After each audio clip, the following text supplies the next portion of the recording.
Hello friends, welcome to Sara stories. நாம் இன்றைக்கி பார்க்க போகிற ரெசிபி பொட்டேட்டோ சீஸ் ரோல்ஸ்.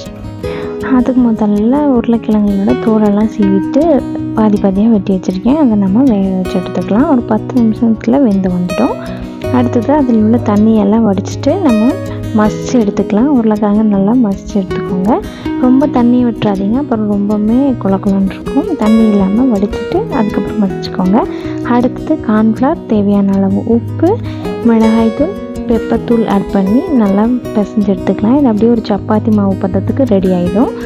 அடுத்தது கொஞ்சமாக எண்ணெய் விட்டு பிசைஞ்சு எடுத்து வச்சுக்கலாம். அப்போ உருட்டுறதுக்கு நல்லா ஈஸியாக இருக்கும்.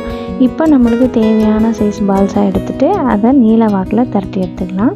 திரட்டிட்டு சென்டரில் சீஸ் பீஸ் வச்சு நம்ம க்ளோஸ் பண்ணி திரும்பவும் ஒரு தடவை நல்லா திரட்டிக்கலாம். எந்த இடத்துலையுமே பிரியாத மாதிரி நல்லா ரோல் பண்ணி எடுத்துக்கோங்க.